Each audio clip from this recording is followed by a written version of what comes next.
Hello, my name is Helene Hughes and I'm the Director of Education and Skills here at Wiltshire Council. I'd like to congratulate Tim, Malmesbury School and the whole of the Athelstan Trust on being appointed as a Flexible Working Ambassador for the South West. Congratulations to you all. This is clearly fulsome recognition for the work you do across the Trust in promoting flexible working practices. And at Wiltshire Council, we also believe that employees are happier and more productive when they have greater control over their working lives. And here at the Council, we aim to give employees the opportunity to fit work around other responsibilities, balancing the arrangements that suit the employee with the specific demands of the role.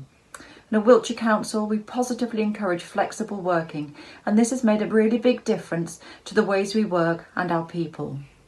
So it's great for the South West and it's really great for Wiltshire that we have an ambassador here to work with us. So I encourage you all to find out about the work of Malmesbury School, how they can support you in encouraging flexible working practices. I encourage you to find out about the benefits that this could bring to your school and to your workforce. Thank you. Good morning, everybody, and thank you very much indeed for taking the time to join us this morning for our Flexible Working Ambassador School launch. I'm very grateful to Helene and for all our contributors today who've recorded some messages of support for us and outlined what they feel about flexible working. During the course of the session, obviously the chat is open, so please do type questions into the chat as we go along, and I'll try and answer them at the end. And we'll be publishing all the questions and some answers and things at the end of the session for everybody and sending you out recordings. We'll also be sending out an evaluation form and a link that gives you a chance to sign up for the flexible working programme. We've got lots of great speakers today. We're next hearing from Dame Alison Peacock, who leads the Chartered College of Teaching. We're also hearing from Leora Cruddas from the Confederation of School Trusts, and from Hannah Woodhouse, our Regional Schools Commissioner here in the South West. And I think it's really important that we get this sense of the widespread support that all these organisations are giving to the idea of flexible working. So we're going to hear from Dame Alison Peacock next. So I'd like to talk to you today about flexible working and why it matters so much. I think post the pandemic, the notion of how we think about our working patterns, how we think about the ways in which we engage with learning and teaching have shifted. We've got greater understanding of what we might do by working in a remote fashion.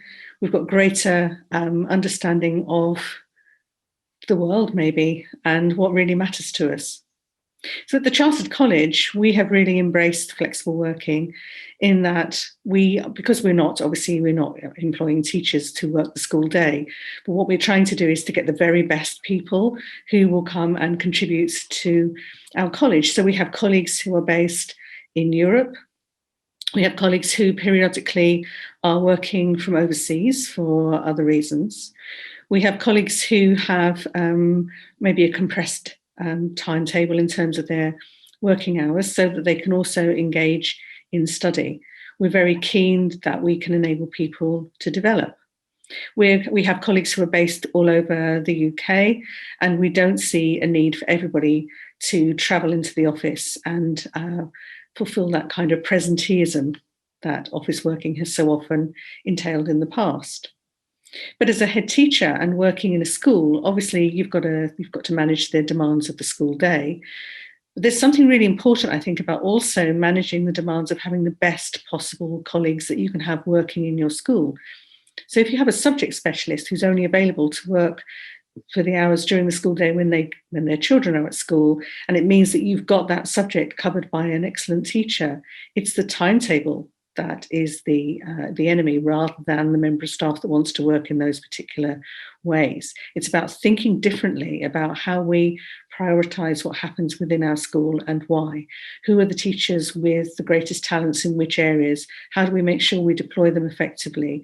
Who are the people that would be more effectively deployed, maybe working part-time? Who are the ones who are able to be available at other hours? It's really about making sure that we do a kind of talent audit, looking across the school, looking at the people that we've got, making sure that we're really building on their strengths and enabling people to come to us who will be encouraged by the flexibility that we're able to offer. I think in the past, when I was a head teacher, there were always times when people might come to me and say, I'd like to work in a particular way. I'd like to reduce my time. I'd like to job share with somebody. And if you can have an open-minded approach to this, then this can lead to great advantages in terms of what the children are able to experience. So I would say, open your hearts to the notion of flexibility. There's always a way around of making things work.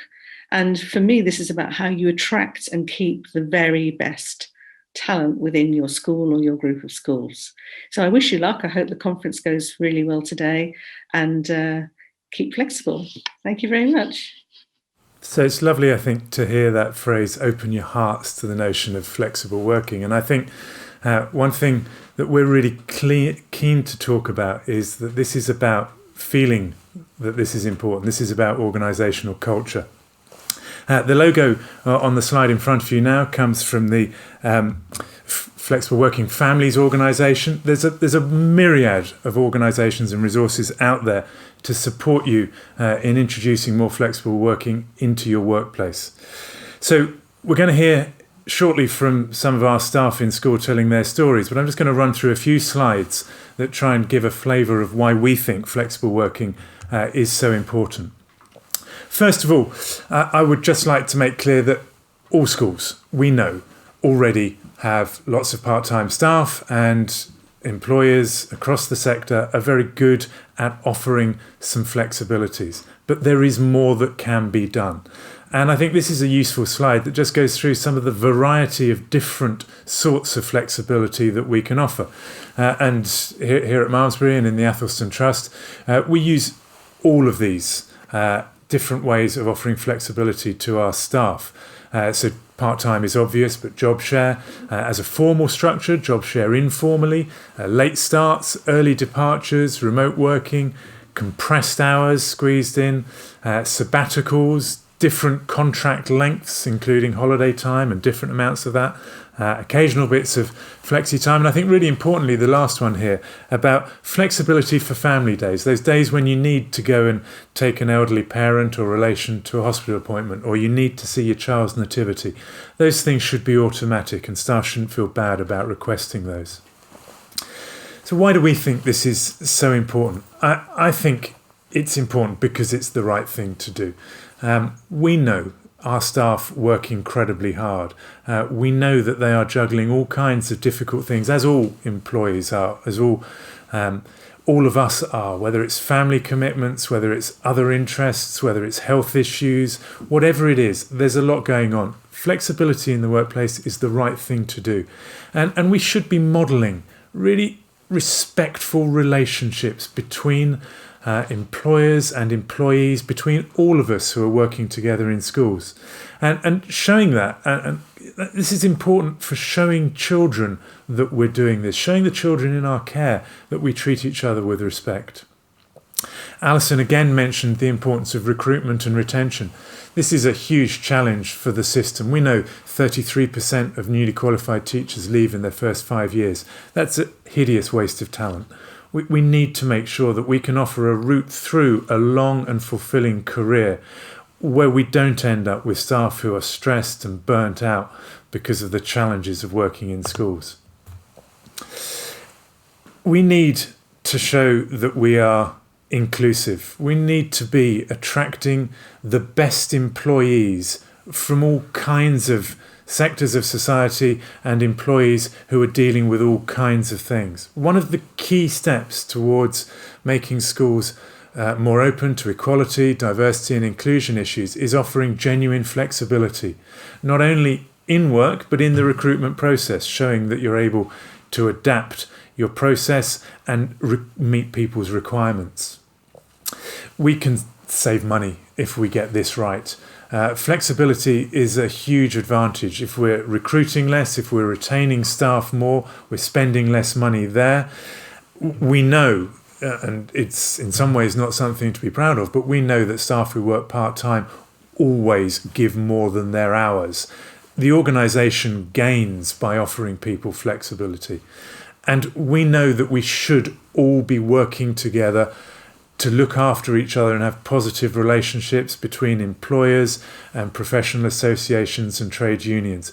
We all benefit and need the support of our professional associations in schools, and that should be an automatic part of what we do. There is still some resistance in the system to flexibility. This slide relates to industry as well as to schools. It's really important that we identify what the barriers are and we're clear about how we can overcome them. Some staff who work full-time can feel concerned about picking up additional work to cover for staff perhaps who are benefiting from flexibility.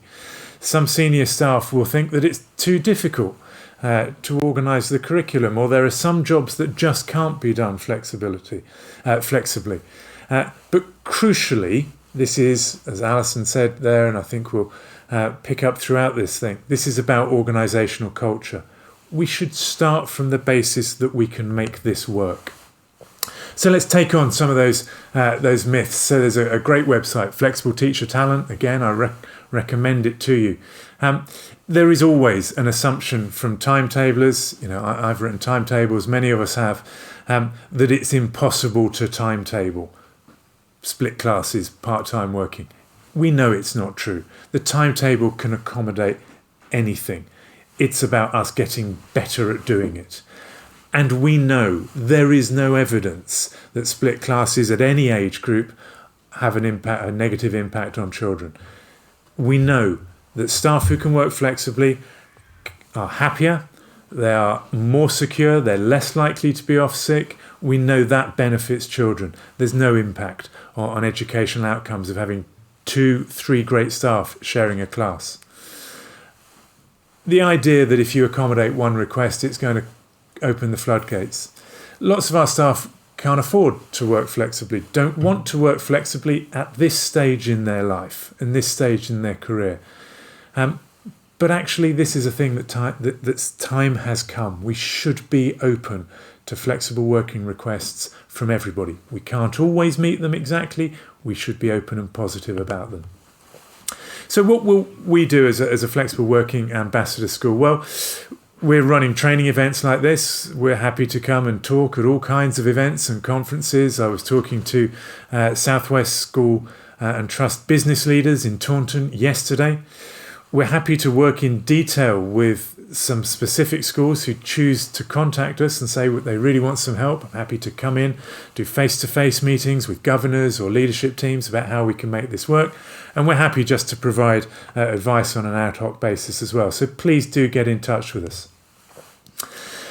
So what is it about flexible working that I think you need to be taking away from this? First of all, this is not an option. This is an idea that's time has come in all workplaces. We shouldn't be on the back foot, only responding when people come and ask, when they're in a moment of crisis at home, when they're really feeling stressed and anxious about, as I said, family members at home who need support. We should be proactively offering this. We have a duty to consider flexible working requests. We have a duty to support the health and well-being of our staff. Let's get on the side of angels and get out and promote it. Actively say, we welcome requests, we will try and commit them. Make it clear in your recruitment policy. Get onto the website, download the Happy to Talk Flexible Working logo, put it on your website, make clear that you'll accommodate reasonable adjustments right from the get-go in recruitment. And crucially, if you don't do this, someone else is going to do this. And we know the pool of talent out there in all of our crucial areas of employment is shrinking. It's hard to recruit great people, great business leaders, great site managers, great exams officers, great teachers of all subjects. So if you're not doing this and someone else is, you're losing out. So don't get left behind. The argument that we can't do it has been really challenged over the pandemic. Schools and school staff and school leaders and everybody has shown just how creative and flexible they can be.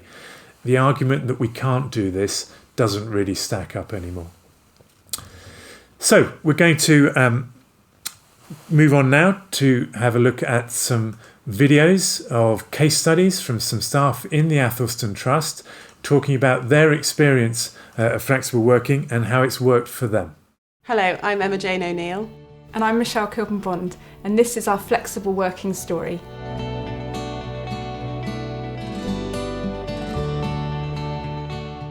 I was really fortunate that when I came back after having my first child, I really enjoyed working at Malmesbury School, and the head was really supportive when I went to him to be able to go down to 0.9, and then from the following academic year I became 4 days a week, still as a head of faculty. So my story was a little bit different. I applied to Malmesbury School. I had friends who already worked here, and I'd heard what a great place it was to work and how flexible the school was. So in my application, even though it was actually for a full-time position, I was really honest with my letter because I felt I could be, and explained that I wanted to be part-time. Before, I'd actually been a senior curriculum leader in a different school, but I was willing to step down from that responsibility because my son was starting primary school and I wanted to be able to have the experience of taking him to school and picking him up sometimes. So I was absolutely thrilled and couldn't believe my luck when I was appointed to be able to work around those hours, and I ended up using my experience and expertise from being that head of faculty but working in Malmesbury School and then being seconded as what we now call an SLE to one of the other schools within the Athelstan Trust. Similar to Michelle working over at another school in the Trust, I was really fortunate that I was able to keep a lot of the staff that wanted to go down to 3-4 days a week, but I wanted to keep in the classroom. The head was really supportive and we were able to retain some really good teachers. As a working mother and a part-time head of faculty, I feel like it's really important for younger staff that I'm a role model for them so that they're able to see as their career progresses, they don't have to make a choice between being a mother or a father and your career. They're able to be supported at Malmesbury School to continue down their own career path. And seeing role models is really important. When I applied to then become assistant head teacher at Malmesbury School, because I'd seen other colleagues with responsibility who were also part-time, then I felt that I could apply with confidence that my application would be taken seriously, and then I was appointed and able to then become a role model for other people. So both of our stories so far have been about becoming parents and that being our motivation for being flexible around our working. But I think also it's important to say that flexible working sometimes is a short-term step because of something else that's happening. So from my own experience, when my father went into palliative care, I was able to go to the then head teacher and explain the situation, and rather than having the choice to either be signed off or to try and carry on working through really difficult circumstances, I was able to teach classes where I could and then be able to be with my dad in his final weeks, and I will forever be grateful for that. I think if you trust your employer and you feel like they will help you when you're in a bit of a muddle, then you get so much loyalty back, because I know there have been times where it's been difficult for me to fulfil something I've been asked to do, but I will always remember the times I've been treated kindly, and in return you have that loyalty and honesty that goes back into the places of work too. The next steps in my career, I was hoping were going to be within the Trust, and I was very fortunate when the post of lead practitioner for maths across the Athelstan Trust came up. I spoke to the CEO before applying, and he was very supportive of a part-time application. And fortunately, they appointed me for the role, and I currently still work across the Trust 4 days a week. And I have a really similar story because Emma Jane and I now do the same job, except for I specialise in English. So again, I knew that I could apply for the job. Our CEO is also part-time, so that makes that feel even more comfortable. And we are now in the fortunate position of being able to work flexibly because we're working across now 5 schools, and so that involves a lot of travel, and we're trusted entirely to make that work around the hours that we're contracted to be in for, and yeah, that's such a privilege. Looking forward, at the moment I'm happy with the hours that I work, but I know that I could go and have a conversation at any point about either increasing or reducing them, and I'd be listened to, and if it was possible that would be something that could be negotiated. And again, that makes you feel loyalty and trust in the place you work, and you're able to go into the public eye and talk really positively about the Athelstan Trust and all the schools within it, and that can only be a great thing for recruiting new excellent teachers in the future. Hello, I'm Jo Cummings. I'm the Company Secretary for the Athelstan Trust, and this is my flexible working story.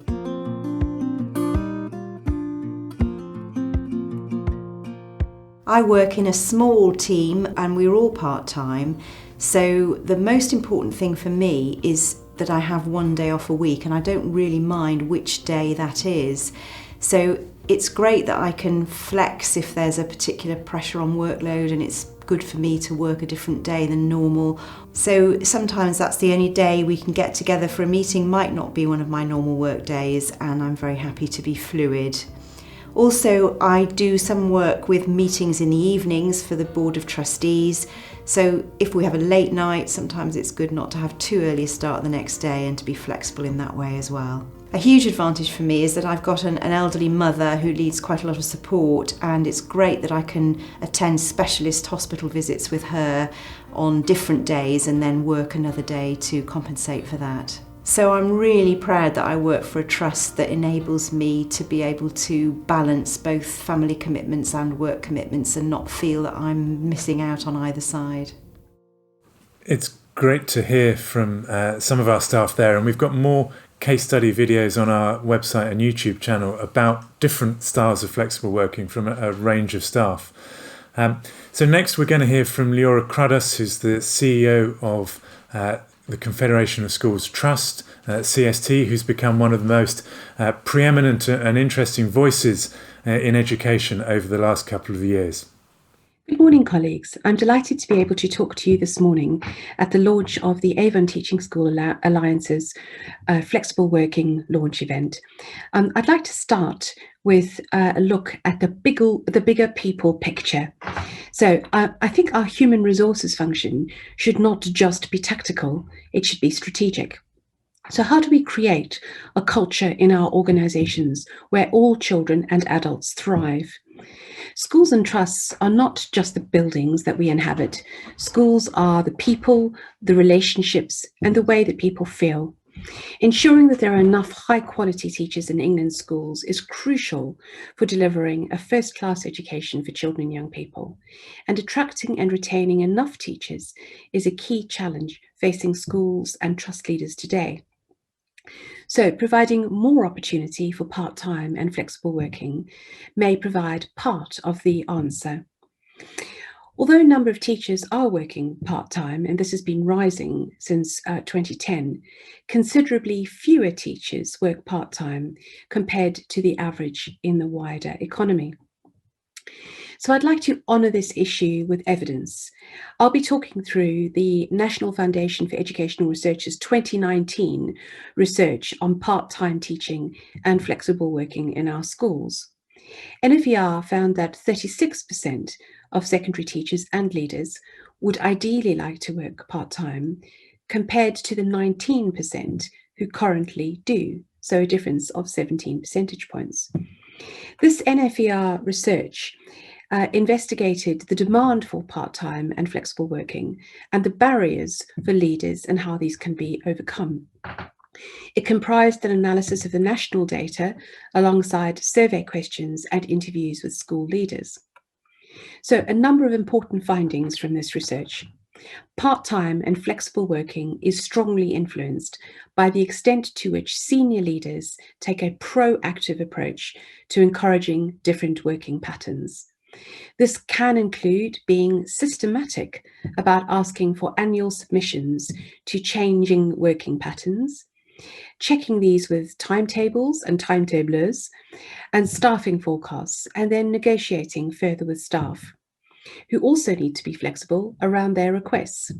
So around 1 in 6 secondary school teachers, according to the research, would like to reduce their hours and could afford to do so. While it is unlikely that all of these teachers would actually reduce their hours if given the opportunity, the finding is consistent with NFER's previous research, which illustrated a significant number of teachers who actually leave the state sector, and they do so to take up part-time positions elsewhere.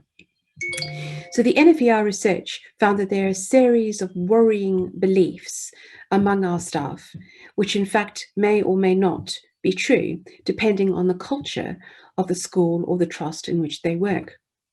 So firstly, staff not making a formal request because they suspect if they did, it would not be agreed or it would not be taken seriously.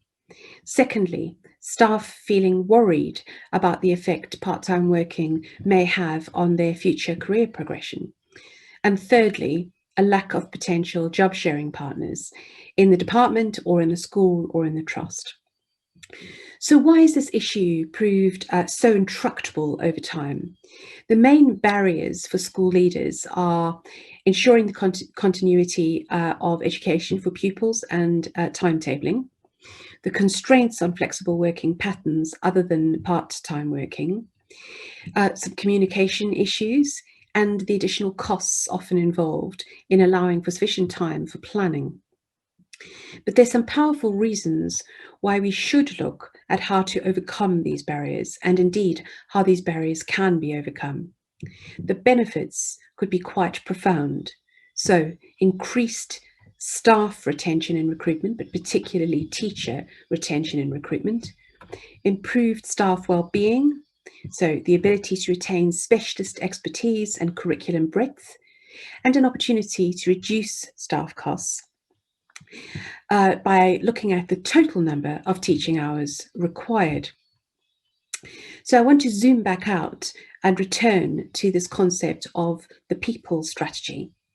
In her introduction to the book Putting Staff First, Professor Sam Twistleton says, and I quote, "We all know that education is the foundation of a civilized society and the single most important way to open doors and transform lives. Without teachers, we wouldn't have brain surgeons and Nobel Prize winners. We wouldn't have well-adjusted people who create cohesive communities and make the world a better place. We need high-quality teaching more than ever before. So we really do need to understand that our schools, our trust, is just our people. And we need to do this with conviction and enthusiasm." John Tomsett and Johnny Utterly, in their book Putting Staff First, talk about the concept of hypoxic adults. So those who have not put on their own oxygen masks first when the cabin depressurizes, and therefore end up with blurred vision, flashes, euphoria, numbness, apprehension, dizziness. The authors make a direct parallel with schools. So we actually want the opposite of this. We want to make our schools and our trusts great places to work. My friend and colleague, Mandy Coulter, author of the book Talent Architects, asks the question, why should you make your school, or indeed in our case, your trust, a great place to work? She talks about HR and education being hopelessly behind other sectors. She also makes the point that the wider context of the world of work is changing. So the crisis we face with recruitment and retention in education is not a short-term challenge. So we know there's been a bit of a spike in interest in teaching and recruitment to initial teacher training, but this is unlikely to be a steady trend beyond the global pandemic. So what are the other trends in work outside of education that we need to think about? People will most likely work into their 70s and 80s. Life will be multi-staged. Transitions will become the norm. Now, this is in the longer term, but our sector is not immune to these changes. Attitudes to work are changing among younger people, with so-called millennials wanting different patterns of work and expecting different things from employers. So Mandy poses some really important questions for schools and trusts as employers. Does my trust have a clear people strategy and a clear plan for implementation? Have we set out our vision for the kind of employer we want to be? And do we have a plan to get there? Do we really know the full costs of our current people management approach, both in terms of finances and in terms of education impact? And are these issues right at the top of our agenda so that the executive team, the heads in our trust, can really consider this? In Mandy's article for CST's Trust Journal, she talks about the 4 pillars of making your trust a great place to work. So, firstly, leadership, culture, and climate. Secondly, developing your people and talent. Thirdly, focusing on pupil behaviour. And fourthly, actively managing workload and well-being. She says the most crucial of the 4 pillars is, unsurprisingly, leadership, culture, and climate. It underpins all of the others. It is often said that people leave a boss, not an employer, and surveys across the economy usually bear this out. So Edurio, another of CST's Platinum partners, recently published a report finding that leadership dynamics was the biggest factor impacting on retention in schools. But manageable workload and staff well-being have rightly shot up the agenda in recent years. The NFER research shows that teachers work on average a 50-hour week, more hours than nurses or police officers, even accounting for the school holiday. We work intensely over periods of long hours, and this is linked to ill health and stress. At the same time, we have to accept that the school term is intense.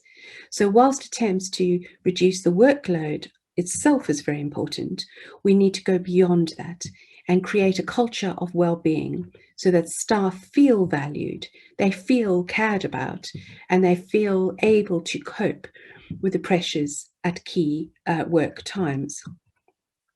There are some common areas that I've seen in schools and trusts who've addressed these issues with real impact. So, for example, introducing verbal marking and feedback, reviewing homework policy and practice, looking at centralised behaviour management systems, and crucially, perhaps, providing resilience training to staff, particularly to those early career teachers, those teachers who are just starting out in the profession, because we know too many of them leave in the first 5 years. Alongside this, introducing flexible working is crucial. This not only contributes to well-being, but also aids recruitment and retention, as well as supporting the career progression of women and those with caring responsibilities. It is not easy in a school environment which has genuine structural barriers, such as timetabling, but a small number of schools are challenging this. And with the cultural will, they are overcoming barriers.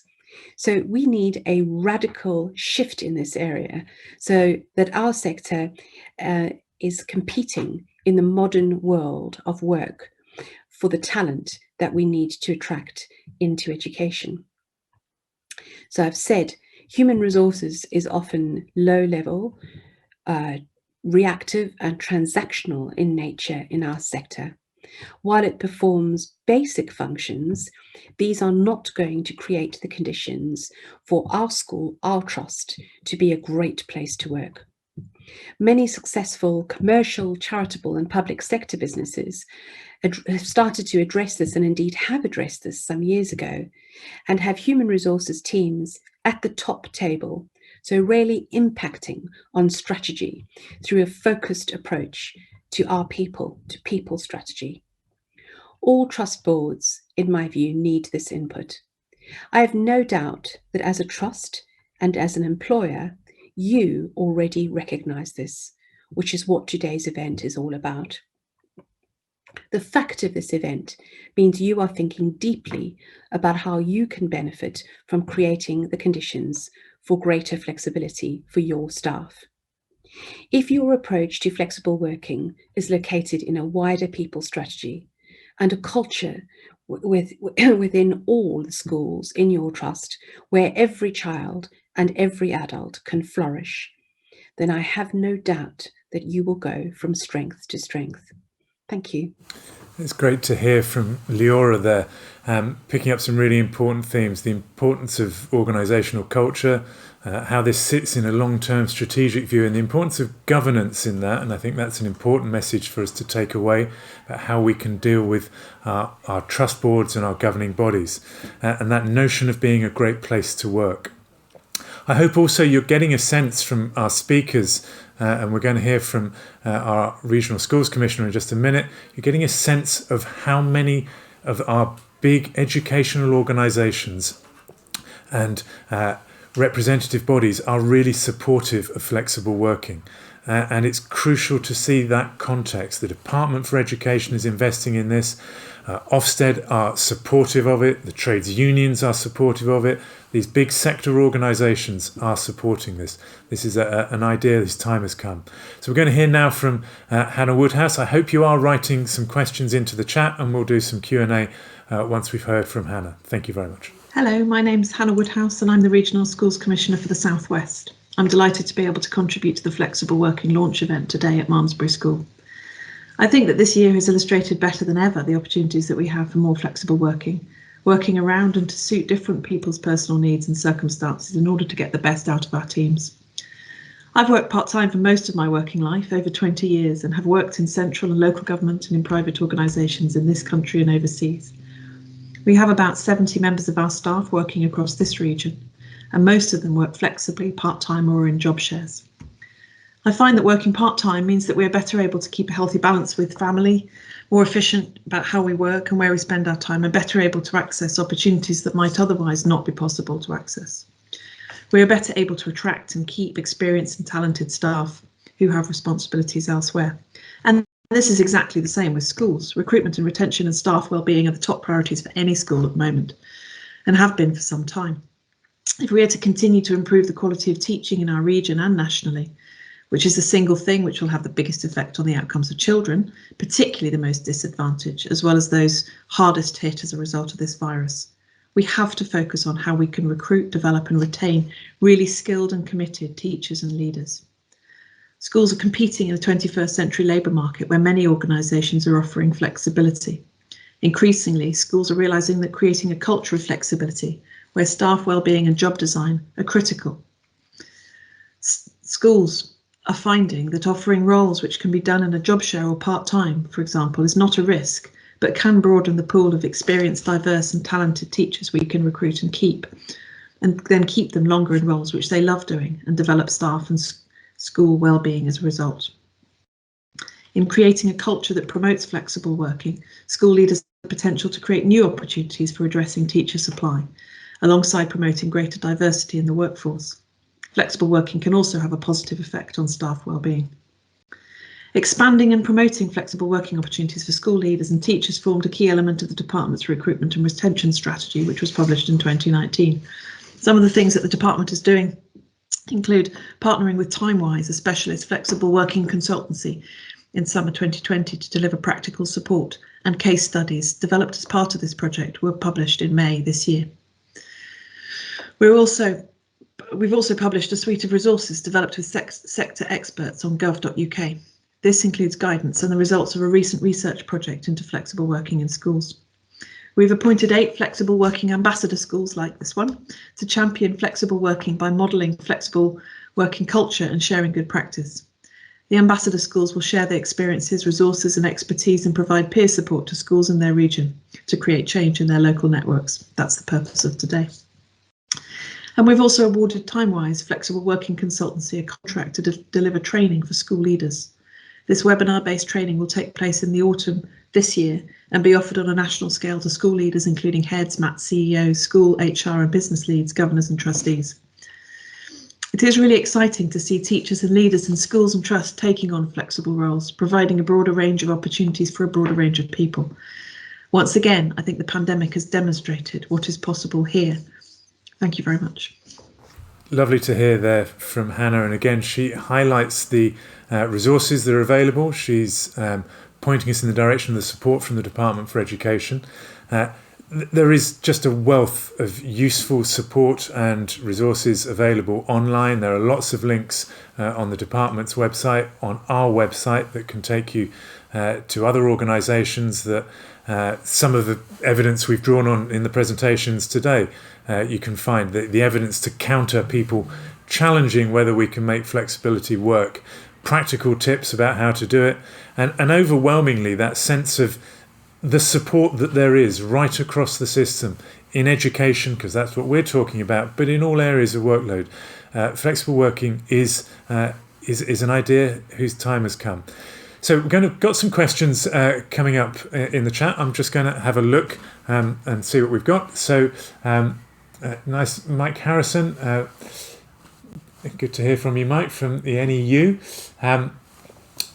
We've got a named person for schools and will there be a named person for schools and individuals to contact for advice? So, yeah, you can absolutely contact me through the website, Mike, and I can support and offer advice to any school that needs help. I think if it comes to individual employees, they will obviously go through their professional association about their specific issues.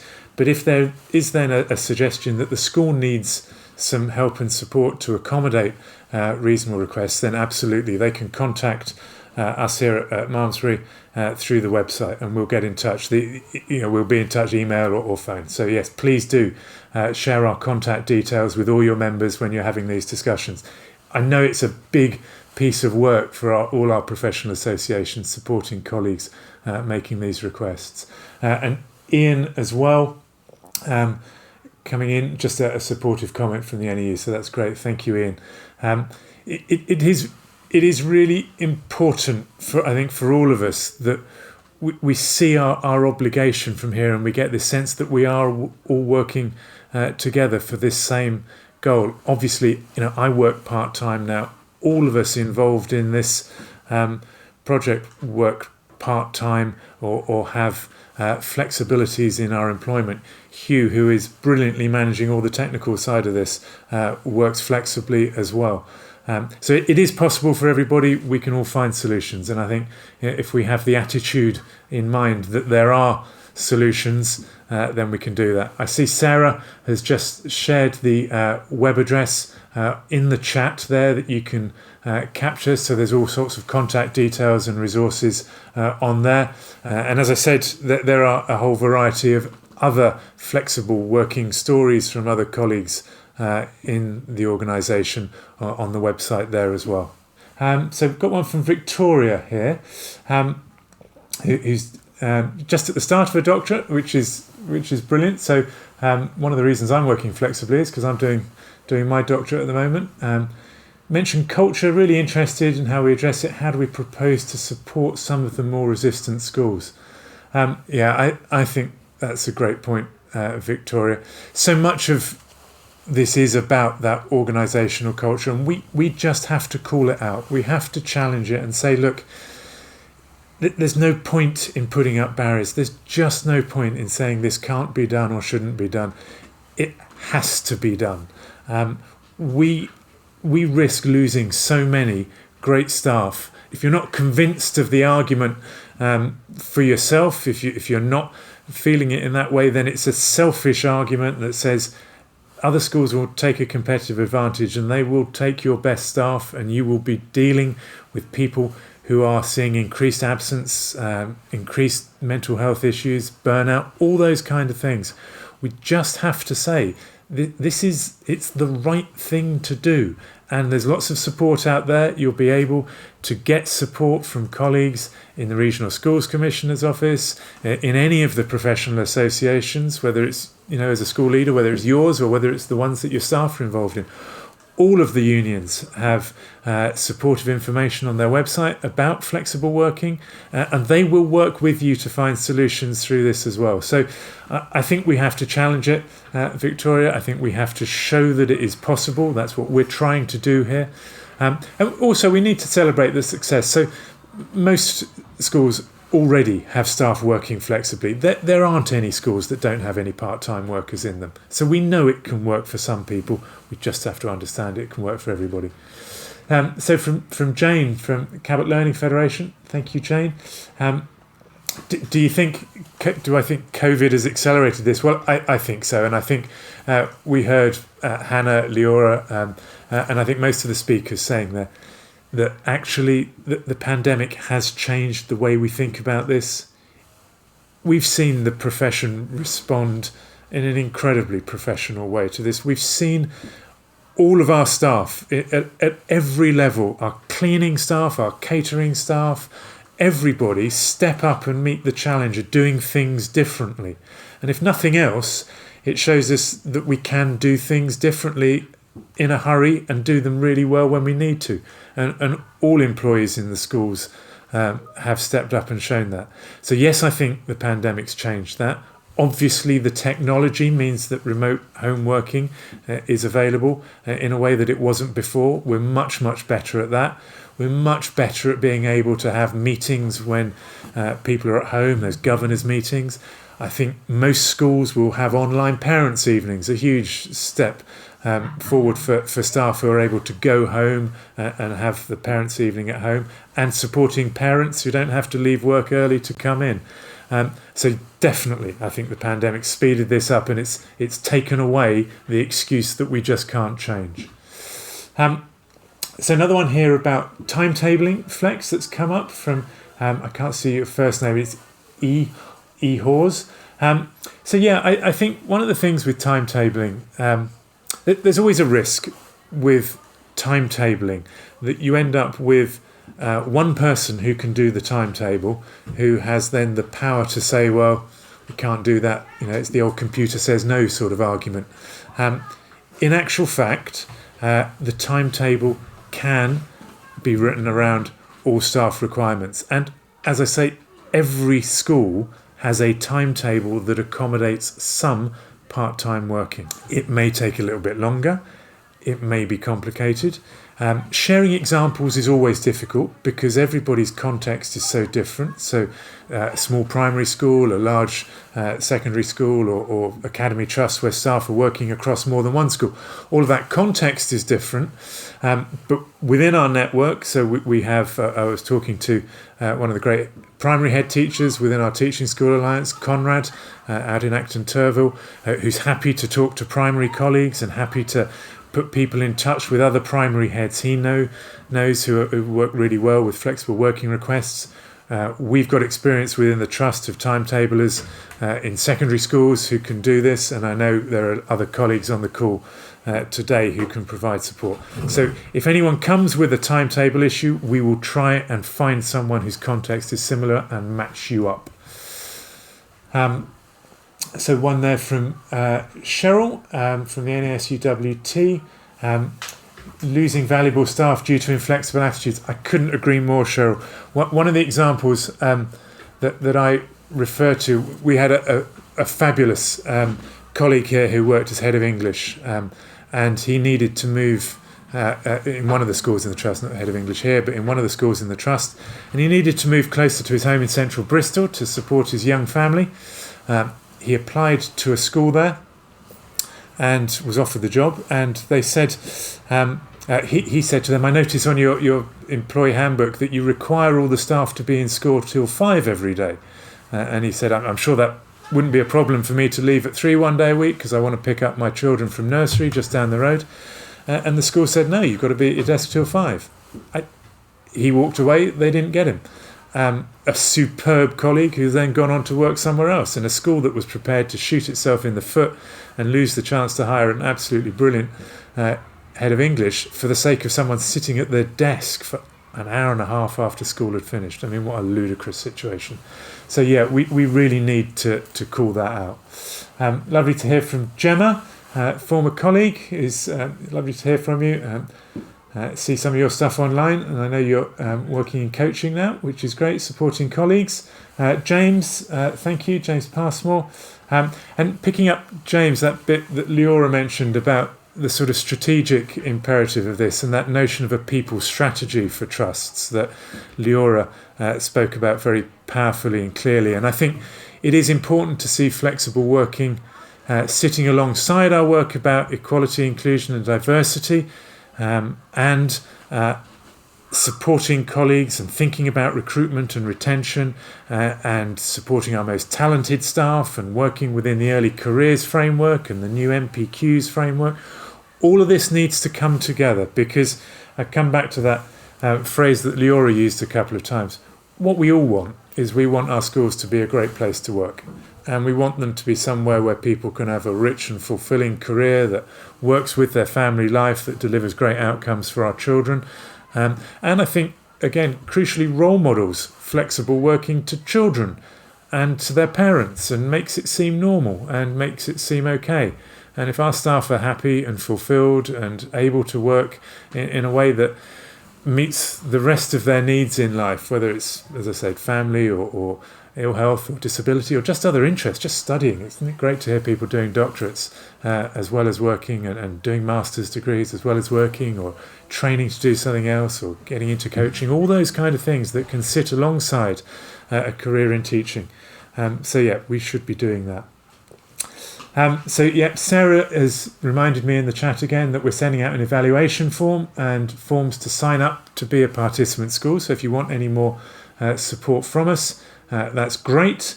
A comment from Olivia about HR Director in a Matt, who's been surprised by some of the attitudes. I agree, Olivia. I think some of the work here is to work with our governors and trustees. I think that who may be, a little bit older and maybe slightly more conservative, and wonder if this can work.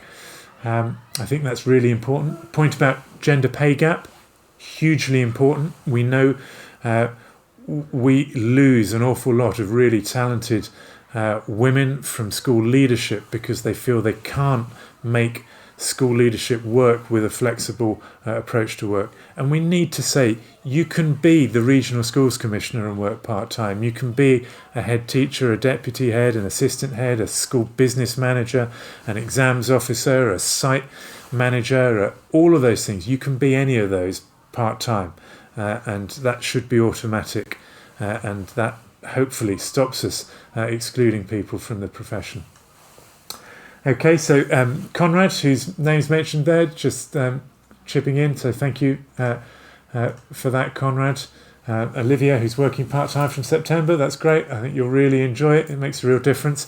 There is an amazing, incredible Schadenfreude, which any of you who do work part-time, you have to take the chance on a day you're not working to go and walk past a school when they are working. It just feels great. I tell you, hear a playground of children that you're not responsible for. It's a magical feeling. So make sure you go and walk past the school where they are working when you are working part-time, Olivia. From Steve, that's great. Thank you. Yeah, again, this is part of that employee professional relationships that we all need to have, working with all the professional associations across the sector. So great to hear and see so many colleagues from our trades unions involved here. Not just the teaching unions, of course, the unions representing our support staff, and in many ways support staff, in some ways it's almost easier, but I think some schools are quite resistant to that, but there's no reason why we can't make that work. So from Lizzie there, how do we approach difficult requests? Well, yeah, you're quite right, Lizzie. Of course, we can't meet all requests. We have to be clear that, this is about doing what we can to meet people part way. And we do need staff to be flexible as well. We can't always guarantee a particular day off or a particular morning off in the week. We can't always guarantee that it will be the same day, for 5 years in a row. We sometimes can, we can't always. So we need to be open and sensible about what's possible with colleagues. We all have difficult conversations with colleagues all the time. That's the nature of any organisation and line management. We shouldn't back away from difficult colleagues. We should seek support when we think there's a difficult conversation to have. We should invite, if we feel it's a difficult conversation, invite people to bring a friend, a representative, someone with them that might take some heat out of that. Try and have someone else in the organisation or from outside the organisation coming in to support that colleague. We should just try and be calm and listen and make sure we understand as much as we can their context and understand what's going on in their life outside school. But we obviously can't always meet exactly what they want. So we need to be clear from the start that this is about everybody working flexibly. We have an obligation to provide up best possible education for the students in our schools. So there are some constraints, but we can, if we're honest, you mentioned there trust and honesty, Lizzie. If we have a trusting relationship in schools and with organisations outside, and we are honest about what we can do and can't do, we should be able to solve that. But great point, thank you. Thank you all so much for signing up and attending. Please recommend it to colleagues and share the links and information that's out there. We want as many organisations, trusts, schools in the Southwest to be aware of this and aware of what we can do to support, and we'll do what we can. Enjoy the rest of your day. Have a really good time, and I look forward to hearing from you. Thanks very much indeed. Bye now.